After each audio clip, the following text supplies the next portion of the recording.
Welcome to Dialogue, a discussion series produced by WOSU Public Media and OSU's John Glenn College of Public Affairs. I'm WOSU News Content Director Mike Thompson. It has been a difficult 2 years for Columbus Police and the community it serves. The city and police division have experienced high-profile police shootings, criticism over officers' actions against protesters, and a sharply rising murder rate. All of this played a role in Columbus Mayor Andrew Ginther's decision to look to outsiders to lead the city's policing efforts. Both Chief Elaine Bryant and Director Robert Clark have promised to try to heal divisions between police and city residents. Chief Bryant came to Columbus from Detroit, where she spent 20 years with that city's police department, rising to the rank of deputy chief. Director Clark's 35-year career began in Youngstown, then brought him to the FBI. We'll hear from them in a minute, but this is a dialogue, albeit a virtual one. We want to hear from you. Please pose your questions using Zoom's Q&A function on your computer or on your phone.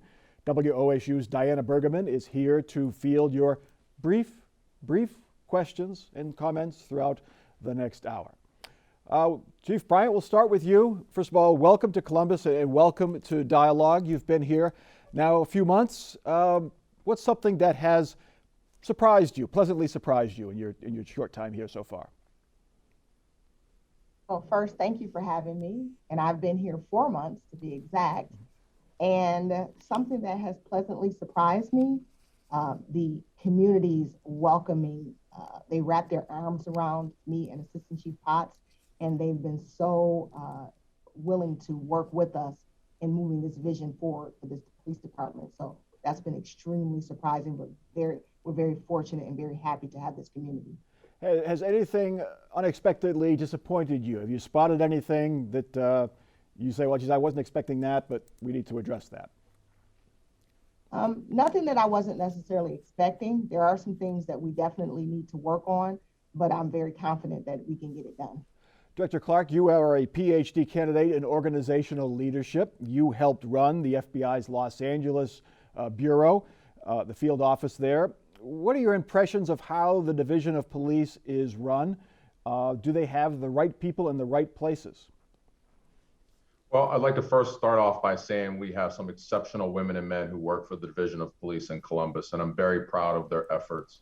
Every single day, they put on their uniforms and proudly hang their badges and go and serve in the way that we would expect them to, with the professionalism, the engagement, and certainly the transparency and equity that law enforcement demands in 2021. One of the things that I'm definitely focused on is the technology support for our officers, the facility support for our officers, and ongoing training for our officers. And these are three things or three areas that the chief and the assistant chief and I are probably talk about daily. We are constantly reviewing and making sure that we are bringing the tools and resources that our women and men need to do the job that we ask them to do every day. Chief Bryant, this is the first time Columbus has gone outside of its ranks for its police chief. And in any organization, any company, any nonprofit organization, even a brand new teacher in an elementary school, coming into a new environment can be a challenge. How has that been? What have you done to try to ease your way into the Columbus Division of Police? Well, first and foremost, it's really important to be transparent during this process, and the officers are key. So I've had the opportunity to go to roll calls and meet with different officers and talk to them and let them know that my first priority is to make sure that not only do we have a safe community, but that my officers and their wellness is a priority as well too. So getting them to understand and the buy-in and with the vision that I understand that they've been working hard and they have done such a phenomenal job thus far. Coming into this organization as a new person, I just want them to welcome me and know that my priority is to make sure that we work together. This is not an individual effort, it's a collaborative effort, and we have to make sure that we are all on the same page. So coming from the outside has been difficult, but the officers and the community has made it extremely easy for me because they've opened their arms and they're very receptive. These officers, just like Director Clark said, they are phenomenal. They work hard each and every day. They put that uniform on and they want nothing but the best for their community as well. So it's been very easy for them to engage and just know that I'm coming in as an outsider, but I want to definitely be embraced as Columbus Police Divisions. That I am a Columbus police officer right now. That is what I am, and I want them to know that. Director Clark, you were an applicant for the chief's job. I kind of imagine what the conversation was like with the mayor when he said, okay, we're not going to give you the chief's job, we're going to make you the chief's boss. What was that like, and why did you decide to take the director job after pursuing the chief's job? It was a very unique experience for me, certainly. And while I certainly at the time wished Chief Bryan and Assistant Chief Potts the very best, and then it was some time later that I was offered this position, as a man of faith, I just believe that God is in the blessing business. And he blessed me with the opportunity to have the opportunity to interview with the mayor and his team about the position of Director of Public Safety. And given all that I had the opportunity to do, both as a Youngstown police officer, as an FBI agent, working internationally in Trinidad and Tobago, all of the innovation, all of the program management, I just really felt like I was built for this job and built for this moment because of the successes that I've had literally around the world to not only lead law enforcement efforts, but to build programs and innovative initiatives to be able to address a wide variety of things, from cold case homicides in Los Angeles to community impact programs in Los Angeles to a human trafficking program in Trinidad and Tobago. I just really felt like I was built for this opportunity to be able to sit in this office and support the chief of police, the assistant chief of police, our fire chief, and all of the women and men who serve in public safety in the city of Columbus, and just bring that skill set and experience to the director's office. Chief Bryan, you've said you cannot tackle all of the issues that the Division of Police faces at once. Which is your first issue? Well, one of the first issues is crime. We understand that the quality of life is extremely important for our residents, so we want them to feel safe in their neighborhoods. And with that, hand in hand goes the relationship between the officers and the community. Because once that relationship is stronger and it's built on trust, I believe that's going to be very instrumental in assisting us in being able to drive down this crime. We have seen a spike in murders. Many cities have seen similar spikes in violent crime. Of course, the longer trend is that violent crime had been on the decline. The pandemic seems to have perhaps played a role in spikes in Columbus and around the country. To what do you attribute the rise in murders here in the city? Chief Bryan. I think, like you said, you know, we've seen almost a 30% increase in violent crime across the nation. It's been unprecedented.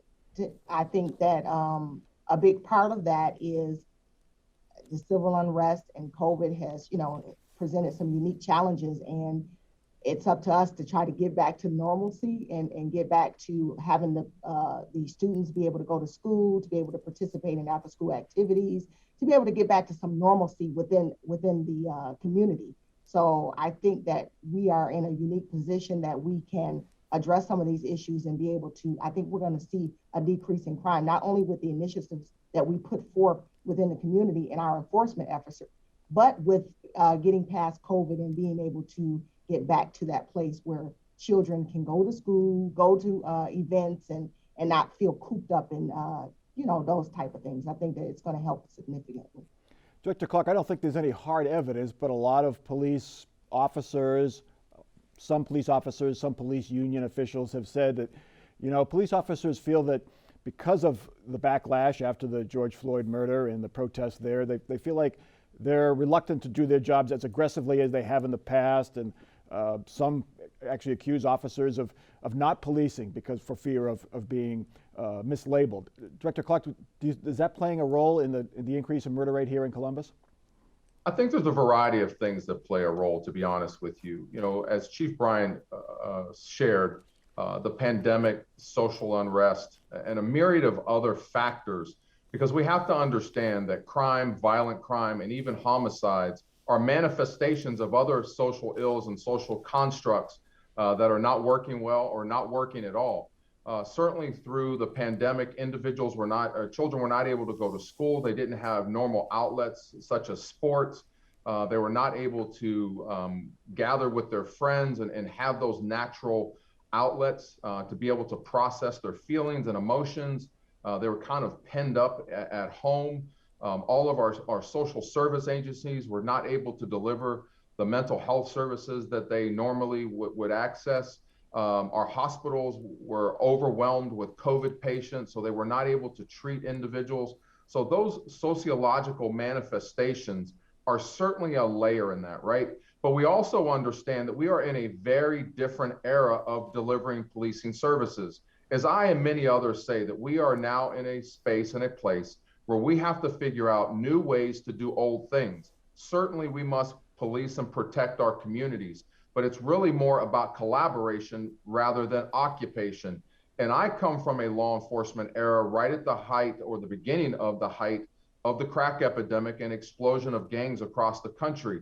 So I was a police officer at that time. So I certainly recognize what it is and what it looks like to be involved in suppressive policing, simply because the crime and violence that we had on our city streets in the early 90s. And then all of the other legislative things that came to support that, that we now look at 20 plus years, 30 plus years later, and realize we probably should have done some different things. Now in 2021 and beyond, we have the opportunity to analyze that data from the past and recognize that there's an opportunity for us to build new and different constructs to engaging with the community. Because here's the things that I share about policing and providing policing services to the community. They will no longer accept those resources or those processes that they don't understand, that they don't accept, and that they are not able to engage in. So we have to figure out how to effectively, transparently, and equitably partner with our community to be able to bring the health, healing, and restoration that ultimately we want to see. Chief Bryan has said, and many other chiefs across the country have said, we will never arrest our way out of the issues that we have, but that has to be a component. So there are individuals, violent individuals, who need to be arrested and need to go to jail, but there's also a space and a place for us to be able to provide other services. And we are in partnership now in developing those initiatives here in Columbus. Chief Bryan, as you begin your work now, you've been here 4 months, so now you're sort of starting to get a feel. You've probably got a pretty good feel of how the Division of Police is run, places that needs to improve. But at the same time, you're coping with this increase in crime. What are some of the things you've been able to do or have done to change how police officers, investigators respond to murders, violent crime? Have you been able to do any of that in your first few months here? So some of the things that we've done is we had an opportunity to evaluate some of these investigative units, specifically our homicide unit, and we changed how we operate. We are in the process of trying to, we did a pilot program in order to make the responses more efficient, but more importantly, case review, to make sure that these cases are being investigated properly and to make sure that there is some accountability from supervision level to make sure things are being done to solve these crimes. We're going to continue to do that. We're going to continue to put that effort forth, and we're going to make sure that the resources are available in the areas that they need to be available in.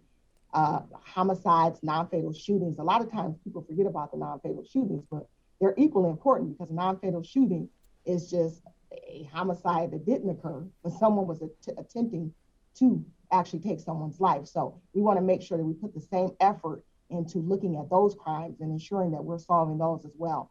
So case reviews, making sure that supervisors are looking at their personnel and ensuring that people are getting the resources they need to be able to actively work these cases are extremely important right now. Yeah, I mean, one of the reasons why the murder rate has declined over the past few decades, frankly, is advances in medicine. They're able to save many of those folks that are shot in those, they now non-fatal shootings, where 20 or 30 years ago they might have been fatal shootings. Director Clark, let's look at some what police, you mentioned that you can't arrest your way out of these problems, and That's the correct. scope of what police officers are asked to do. Let's just start with one. Should Columbus police officers be writing traffic tickets? I think there's a component for us to do traffic enforcement, because if you go back and look at the statistics, we lose a lot of lives in traffic accidents. So we do have to be involved in proactively controlling the flow of traffic, and making sure that people are adhering to those traffic standards to save those lives as well. Chief Bryant, if we look at how we respond to something like a domestic violence situation or a report of a mentally ill person, in some or in perhaps many of those cases, a person is in danger. The subject of the report, the partner, or other people are in danger if those incidents that the officers are responding to. On the other hand, these are often mental health-based emergencies, a domestic violence situation where a social worker, someone experienced in mental health treatment or social services, social work, might be better equipped to handle it. How do you keep everyone safe, but also make sure that that situation does not end terribly, as we have seen in other cases? Chief Bryant. Absolutely. That's extremely important. So one of the things that we do, and I think that we're doing well and working with conjunction with the fire department, Chief Hap, is we do have something called the REACT team, as well as the right response or alternative response. So we want to make sure that we are sending the appropriate person to respond to a person's need, whether it's mental health crisis, whether it is something that would require police to respond. So we team up with social workers, or we team up with EMS or other first responders to ensure that the appropriate response is being given to a person's need. With that being said, we all know that it could be one thing when you first get the call, and it can turn into something different. So making and ensuring safety is a priority for us. It's important that everyone is cross-trained. We want our officers to be crisis intervention trained. We want them to be trained on how to respond and address someone that is maybe suffering from a mental health crisis. So ensuring that that training is in place is key.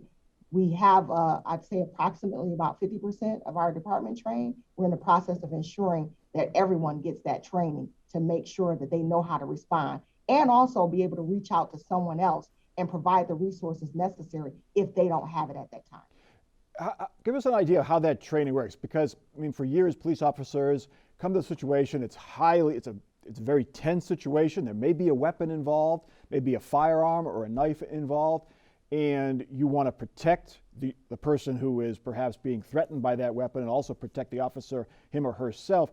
How do you train the officer to quickly assess the situation and say, you know, this is a mental health situation, that I might not have to use my weapon as quickly as I might think I have to? How does that training work? So that's when we bring in outside experts to be able to train our officers in mental health.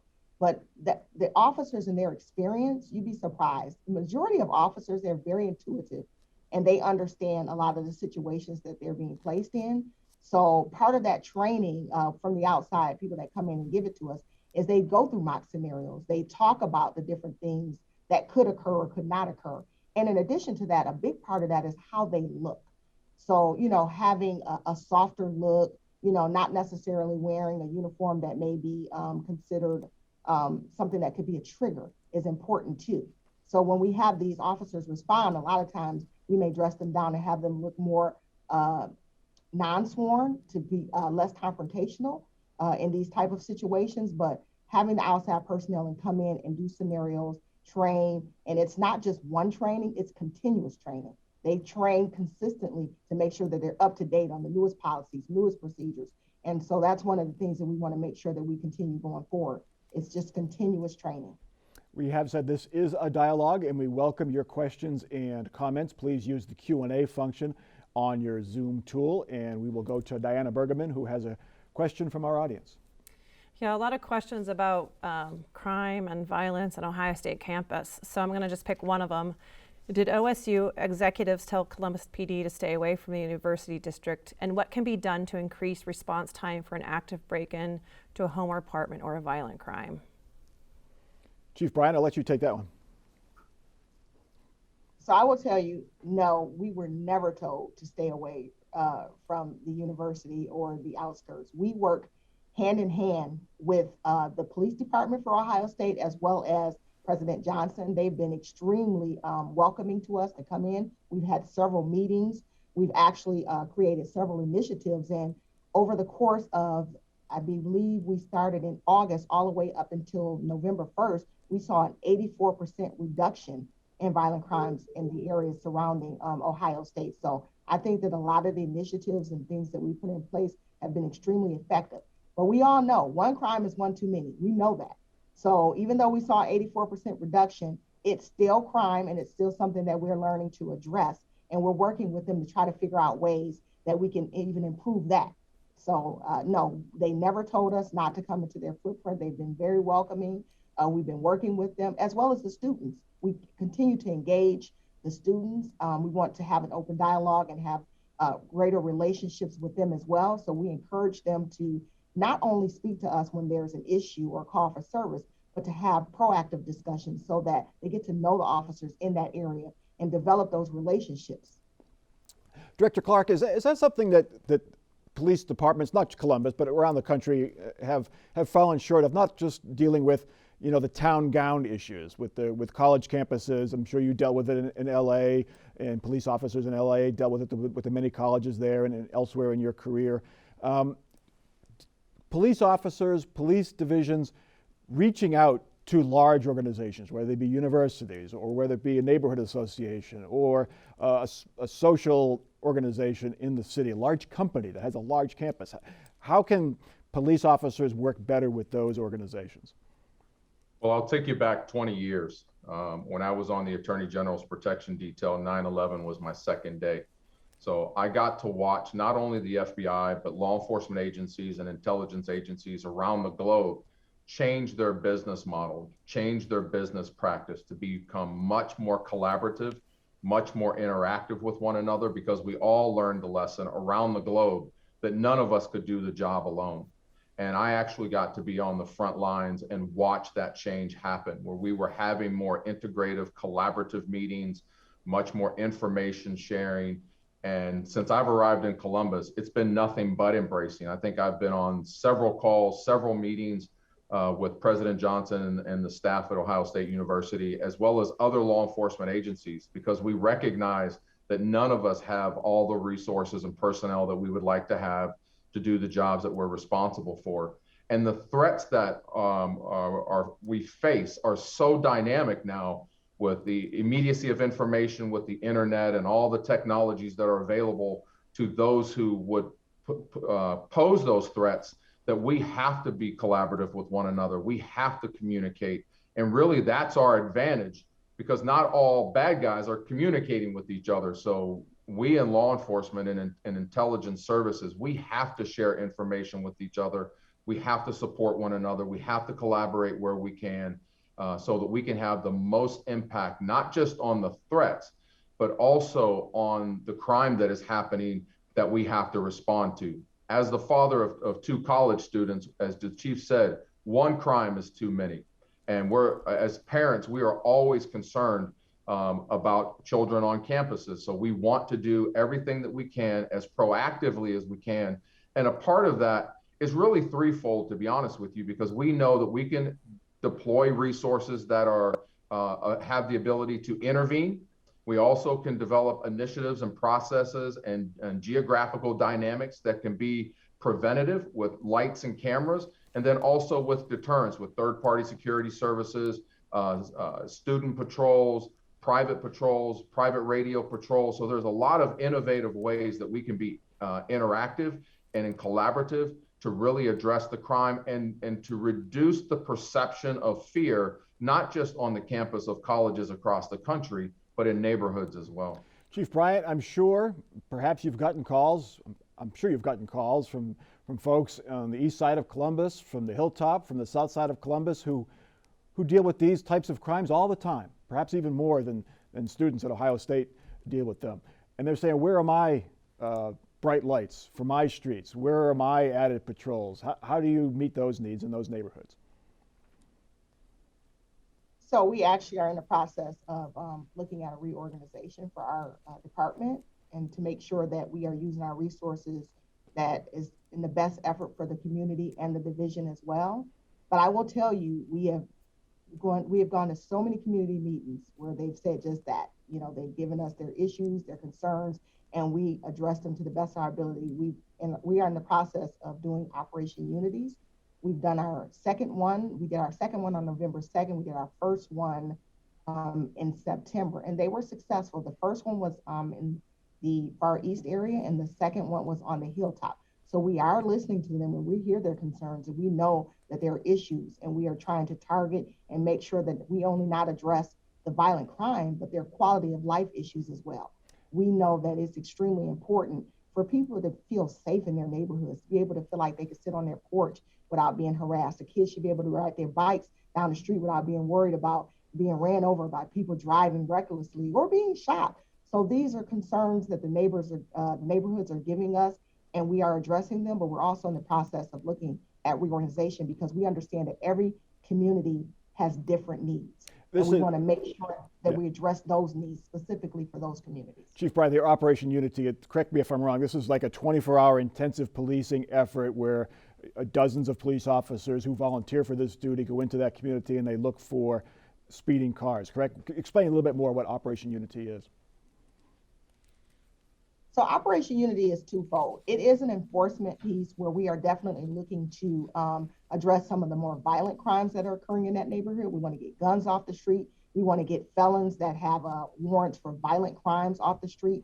We're looking to address quality of life issues as well, too. So while we are looking at traffic stops, just like the director said, there are a lot of issues where people are being hurt in traffic accidents, but also a lot of arrests and violent crimes occur and stem from some of these incidents that we've been able to get guns out of vehicles, guns that were used in homicides or guns that were used in carjackings.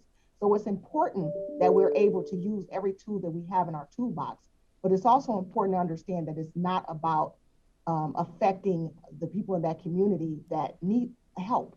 For instance, we're not looking at the mother of two, a single mother who's trying to get to work who has a broken tail light. She's not our focus.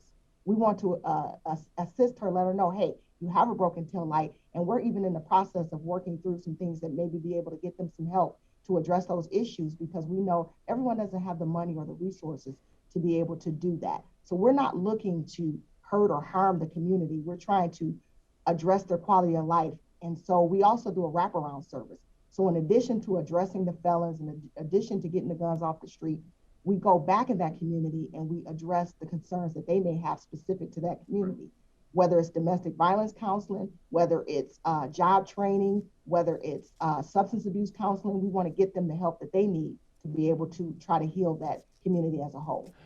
Director Clark, how do you get that message down to the rank and file? There are hundreds of police officers, and you know the old adage, the broken tail light, you pull the person over, see if what they're up to, see if there's any warrants out. Oftentimes, officers have been accused of racial profiling using broken taillights or minor defects in vehicles. How do you make sure that that strategy, you're an organization guy, how do you make sure that strategy gets all the way down to the folks who have been doing it the same way for a lot of years? Sure. Well, I can share with you, I've been here in Columbus, I'm in my 7th week, and I have been in a multitude of meetings with the leadership within the Division of Police, both with the chief and the assistant chief and on my own. And we have a consistency in our messaging. I just explained to our leaders that leadership is organic, which means you have to be engaged, you have to be involved, you have to model the behavior that you want to see. And certainly the vision and messaging that is created and transcends down through the ranks in the division, as developed by the chief of police and the assistant chief of police, is something that we are consistently messaging when we go to roll calls, when we're meeting officers at different events. We are constantly messaging what the expectations are and what the priorities are. And we are so thankful to have the fabulous professionals that we have throughout the leadership ranks of the Division of Police, all the way down to a new officer that I literally just swore in just a couple of weeks ago, who's so excited to go to the road now. And he asked me, what advice do you have for me, Director, as I go out to patrol? And I said this to him very simply: remember your oath. Remember what you swore to uphold and protect, and to do that to the very best of your ability with transparency, equity, and dignity for the badge that you wear every day. So the messaging is quite simple. It's obviously modeling the behavior that we want to see in our officers. allowing them to see us organically leading, and not just leading the women and men of the Division of Police, but leading our collaborative partnerships in the community. They see us at meetings.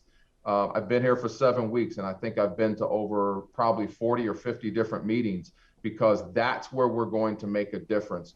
Partnering with our officers that are working the various watches throughout the city to be able to message the new expectations, the new leadership, the new vision, and the new partnerships that we want to see here in the city of Columbus. Chief Bryant, what about the officers who fall short, who don't fulfill those goals and do things that are wrong? Where is the accountability? We've heard the complaints that officers have bad personnel records, but they're allowed to remain on the force.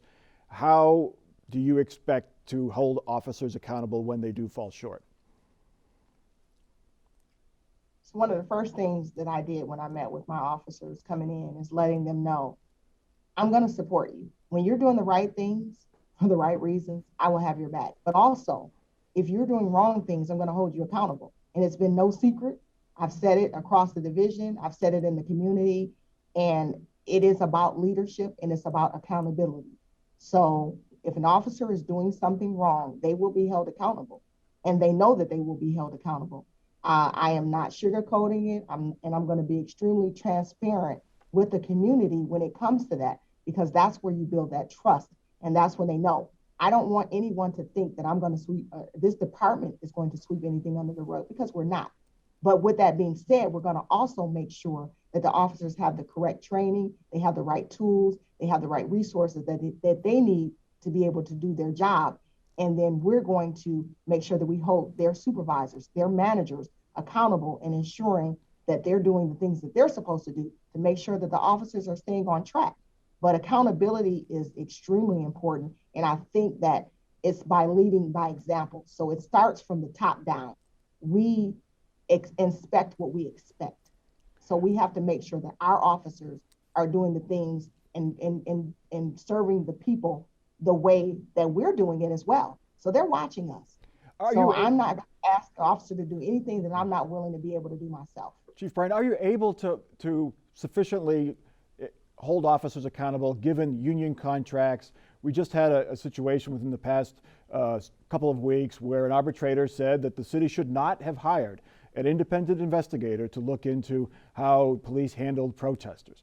They said that it violated the union contract. The complaint that we hear over and over again is the police unions have too much power and that the union contracts sway in a way to allow officers who do wrong to remain on the job and not face consequences.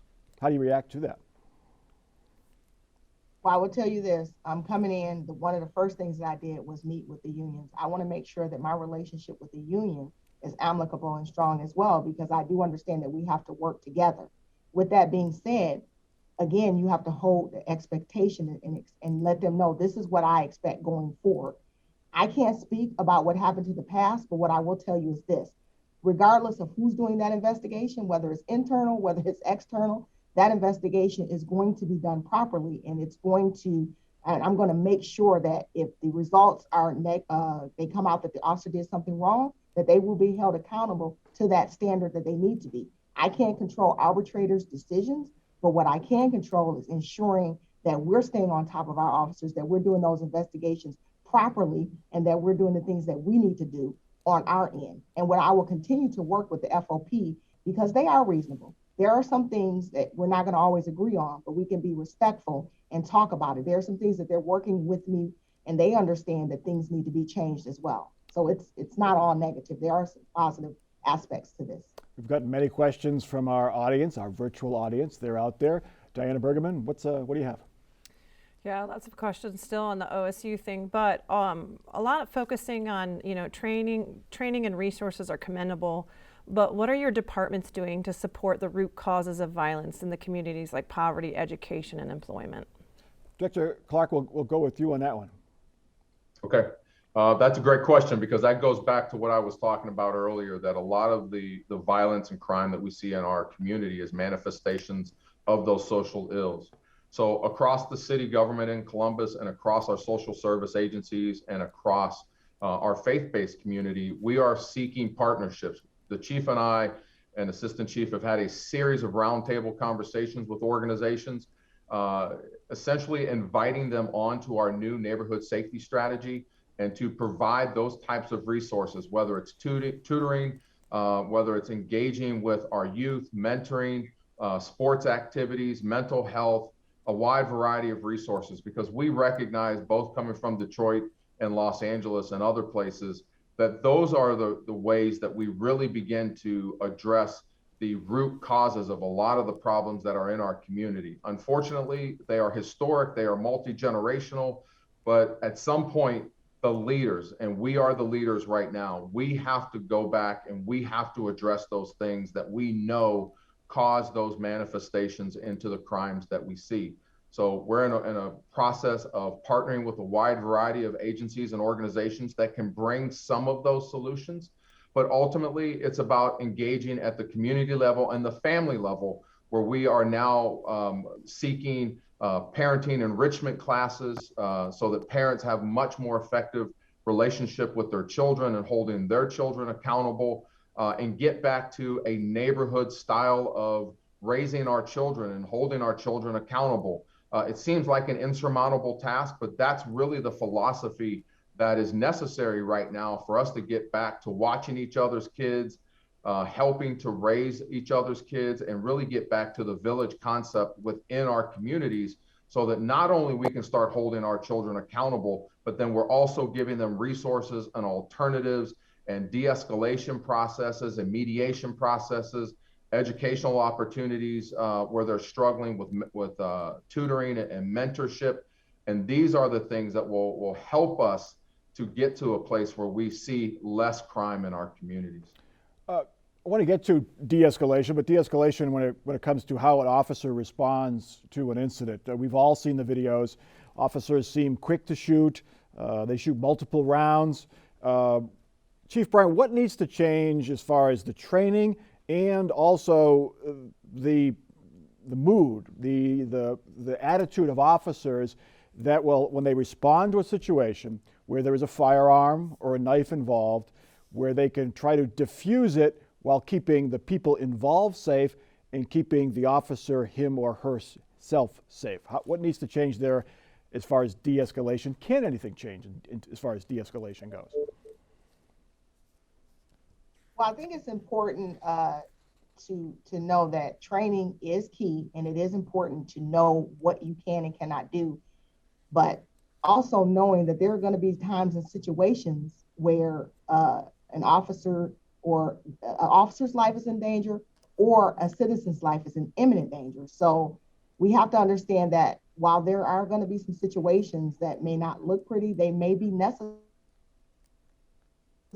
to use deadly force. So I want to just say that first. With that being said, I think a big key or a big important part of that is getting immersed in the community. I think it's really important for officers to reflect the community in which they police. And I think it's really important for them to understand the culture and understand the dynamics of the youth in their community. So I think that getting more involved in the community from a proactive standpoint is going to assist big time. And what I mean by that is this: something as simple as understanding different cultures and the way that they communicate. For instance, African Americans, we're very animated. We talk with our hands.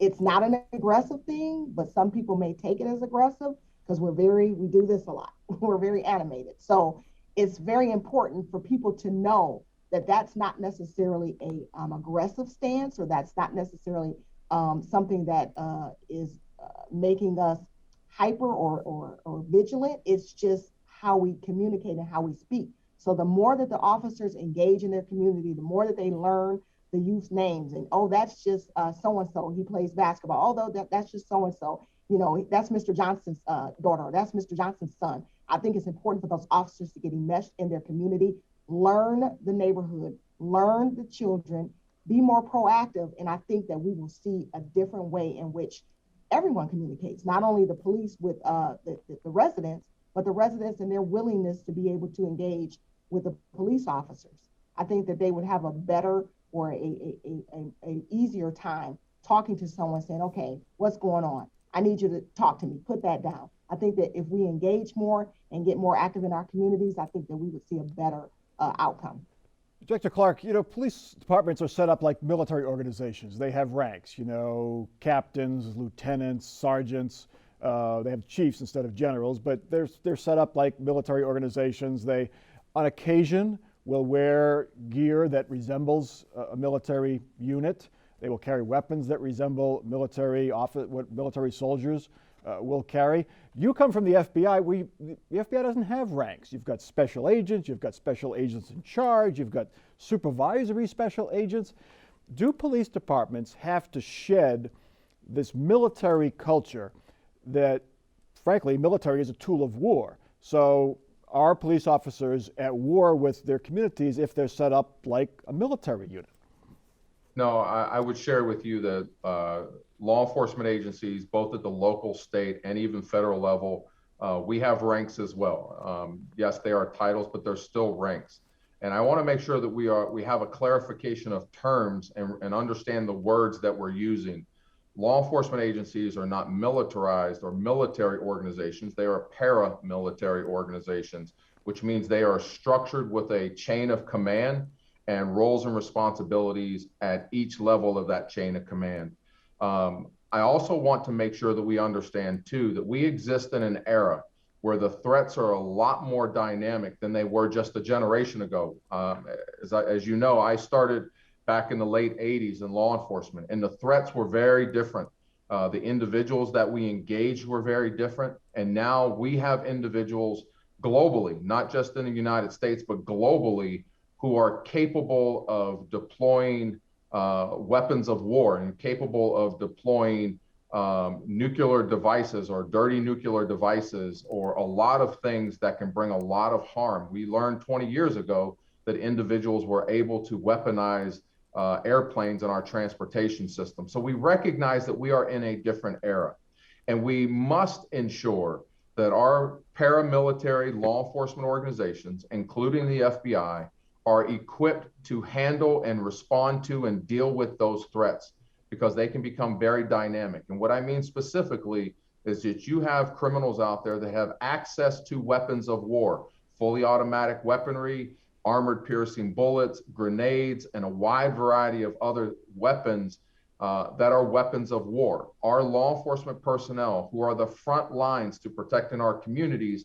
must be equipped with the resources that will allow them to respond to those threats and to those criminal incidences where those mechanisms are used or those tactics are used. You can look on the internet all day long and you can find videos where you can see mass shooters who have used militarized weapons, that they have taken military positioning and military tactics, starting with the Virginia Tech shooting all the way up to present day. So we can look at these incidents, and our law enforcement community, our law enforcement profession has recognized and learned that we must be equipped to handle those incidents when they happen. Just here recently, within the last 6 months or 9 months, where we've had mass shootings at grocery stores and schools and theaters and other places around the country, those first responders, those law enforcement officers who belong to paramilitary organizations, they were able to respond with the appropriate weaponry, the appropriate training, the appropriate tactics that we know ultimately saved lives. So that has to be a component of our law enforcement organization construct. Director Clark, let me stop you there, because you've illustrated the unusual. Let's face it, you've been able to name them: Virginia Tech shooting, mass shootings, terrorist attacks. That has not happened in Columbus. We have not had those types of incidents, and those incidents are very rare. But yet police, as you describe, are paramilitary organizations. Doesn't that hurt your efforts to build trust in the community if you are using as an example that you are the front line in a war against terror or a war against violence? Shouldn't the police pull back a bit and not get into this arms race? I think that they have re-strategized. Across the country, we have re-strategized how we engage with the community. We have these capabilities, yes, but that is not our methodology every single day that we go to work. It's a part of our toolbox, but our strategies involve community collaborations, talking to the community, engaging with our children, leading the way and rebuilding that trust, building equity, building transparency, and ultimately building the collaboration that we know is the key to resolving crime or reducing crime in our communities. Chief Bryant, what kind of guidelines have you put in place about when officers should don riot gear, when they should come in the heavy-duty SWAT armored personnel carriers, for lack of a better term? So I would tell you this, the one thing, the lessons that were learned, and we in Detroit, we had 132 days straight of protest.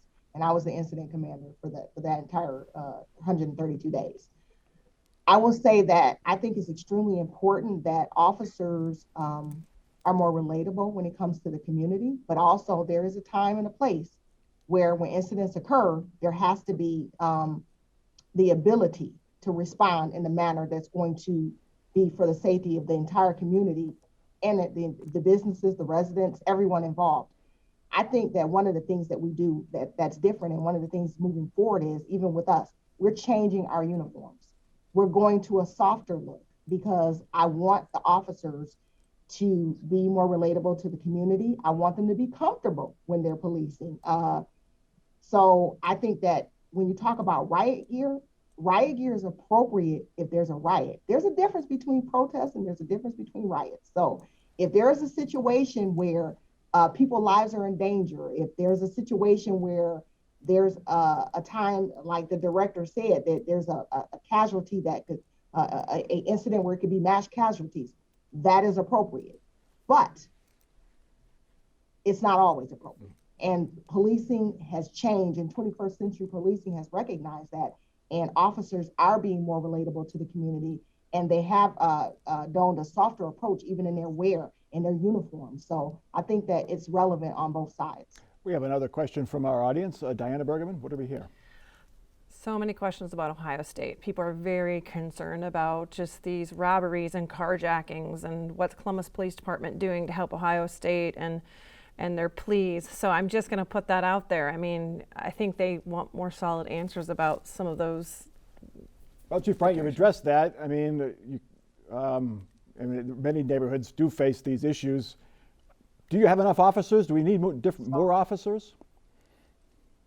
We definitely need more officers, but specific to Ohio State, I will tell you again, and I know that it's for that 16% that weren't affected, it's everything to them. But an 84% reduction in an area for crime is pretty significant.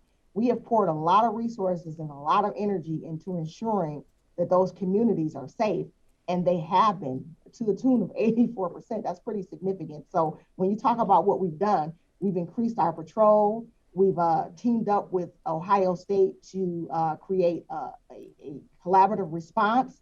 We're doing more even in areas that you can't see with undercover. So we're doing things to make sure that those areas are safe, and we have seen a significant reduction. With that being said, one is too many. So we know that if a crime occurs in that area, it's going to get a lot of attention. It's going to be spotlighted, but understand that there was a significant decrease in that area when it comes to crime, and we continue to work to ensure that we can decrease it even more. We're putting initiatives in place that down the road that are going to assist us.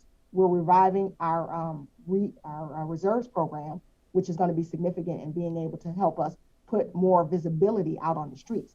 But these things are not going to happen overnight. Again, I've been here 4 months. The director's been here 7 weeks. So if people just give us a little time to be able to put some more initiatives in place, but you will see an increase in presence as we continue down this road. But we have to, it's going to take time. It's not going to happen overnight. Even with a academy class, it takes a total of 7 months for an officer to get through the academy, and then they have additional training to be able to go out there on their own. So these things are going to take time. Let's talk about the academy and recruiting new police officers. It's been a struggle for police officers here in Columbus, police departments around the country, to diversify their ranks. Chief Bryant, what is your strategy for making sure that our police division represents the folks they serve, racially, sexual orientation-wise, gender-wise? Well, I think a big part of that step was hiring me. So, you know, when you look at the police department, it's not nearly as diverse as it should be when you talk about gender or when you talk about race. So we are actively recruiting within our communities because we want to make sure that we give the youth in our communities an opportunity to join the police department. We always tell them when they have something negative or when they're a little skeptical about police, come be a part of the solution. Show us how you want the police to treat your neighborhoods by becoming a police officer. I think that's extremely important and critical. So we're going into schools, we're going into these different colleges. We have so many colleges in the city of Columbus that we can recruit from. We also have our cadet program, which is geared towards the age group that can't join yet, between 18 and 21. So we're focusing on them and trying to make sure that we get them acclimated into our program so we can roll them right into the academy so that they can start. So we are doing things. We're holding women recruit fairs. We want to make sure that we're opening ourselves up to all the possibilities. In addition to that, we're looking at laterals. So that is a way that we may be able to bring some more diversity into the department as well. Director Clark, I want to talk about diversity of thought. How do you recruit a police officer, someone who wants to be a police officer, who wants to be more of a community liaison, build bridges in the community, and not just catch the bad guys, not just have that us against them mentality that is present in police departments? Right. As I shared with you, I've been in the business over 35 years, and there used to be an era in the country at all levels where it was a warrior mentality because of the violence that we were seeing on our streets because of crack cocaine and the explosion of gangs. But we've now entered an era, probably the last couple of years, where we are looking for guardians and not warriors. We are looking for individuals who want to be the difference that they want to see in their communities. That's why myself, the chief, the assistant chief, our recruiters within the division of police, the division of fire, are endemically in the communities, having conversations and recruiting individuals from a variety of walks of life throughout our community, so that we ultimately have a division of police and division of fire that represents the city of Columbus equitably. And that includes our LGBT community. We are actively recruiting individuals into our cadet program, into our public safety core program. We just had an event last night where there were over 50 young people who were there, and inspiring them to serve. Here's what we know about sociological events that happen in our country. As I already shared, we are at a tipping point here in the United States where things have got to change and be different. But we were at that point right after 9/11 when the military saw record numbers of recruits and record numbers of individuals who joined our military. Now we're in the same position in law enforcement in our country as well, where individuals want to see something different happening in their communities, happening on the streets that they live in, they go to school in, and that they raise their children in, and they're raising their hand and saying, I want to be a part of the process that brings that difference, that becomes the guardian of my community, the guardian of my city. So I anticipate that we will see record numbers of individuals applying to law enforcement agencies across the country. Okay. We just have to get through this pandemic, which has been very, very difficult to personally engage individuals. We just have a few minutes left, and I want to get through just sort of a rapid round answers here. So we're going to ask you to keep your answers fairly short. I want to go through some of the slogans we've heard over the past 2 years. Chief Bryant, we'll start with you.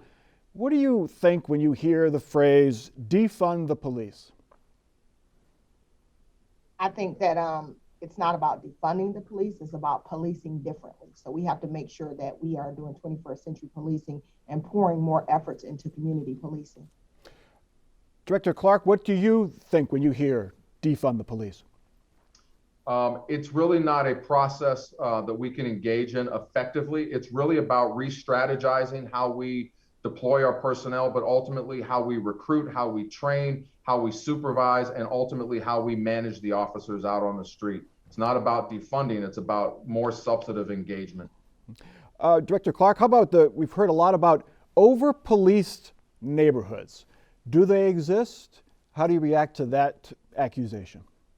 Well, I know that we are in an era of evidence-based policing and data-based policing, and we are where the crimes are, obviously. So this is about strategizing effectively to make sure that we are resolving some of those issues that cause us to be in communities that have a high proportion of crime. But it's about building that relationship with the community, because we can't police it alone. We can't solve the problems alone. Chief Bryant, in your short time here, do you think Columbus has neighborhoods that are, quote, over-policed? And is there such a thing as an over-policed neighborhood? And does that victimize folks and lead to mass incarceration, that kind of thing? I think that in my short time here, we don't have enough personnel to over-police anything. We are in a situation where we need to make sure that we respond to the community. And I will tell you, there have been many people, many residents that said, where are you? We need more police in our neighborhoods. We need more police. So the people that actually live there, they're begging for us to come and be more present. They're begging for us to come and take the criminals off the street. They're begging for us to assist and help them. So that's my answer. Chief Bryant, the two big ones. We'll start with the phrase Black Lives Matter. What does that mean to you? It means that the African American community wants to be recognized and heard and understood, and understand that there has been significant issues in our community, and we want people to recognize that we want to be treated equal.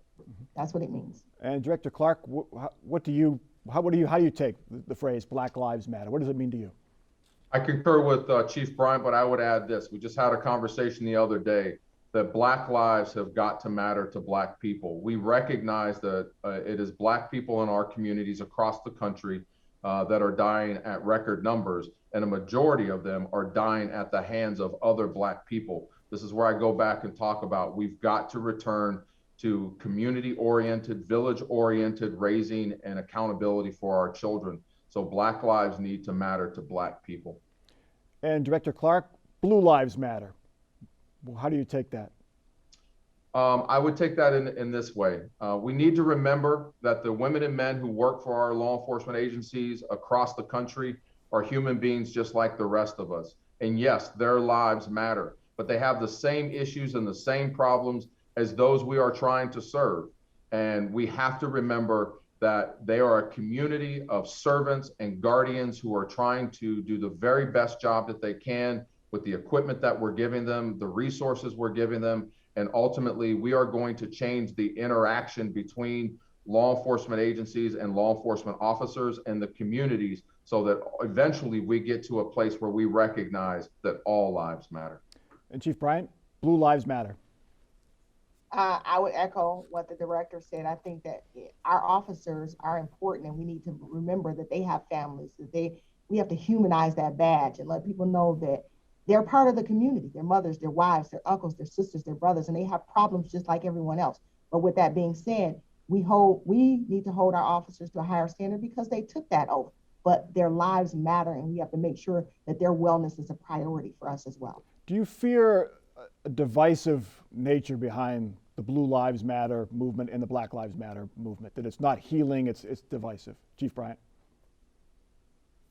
I think that we are in a situation right now as we move forward to be able to get rid of all those negative connotations and start working towards a community-based response where we all matter and we all can be on the same page and we all can make this community what we want it to be. Okay, that is all the time we have. We would like to thank Columbus Police Chief Elaine Bryant and Columbus Public Safety Director Robert Clark for their candid and their thoughtful answers to our questions. Be on the lookout for the next chapters in our dialogue series coming this winter and spring.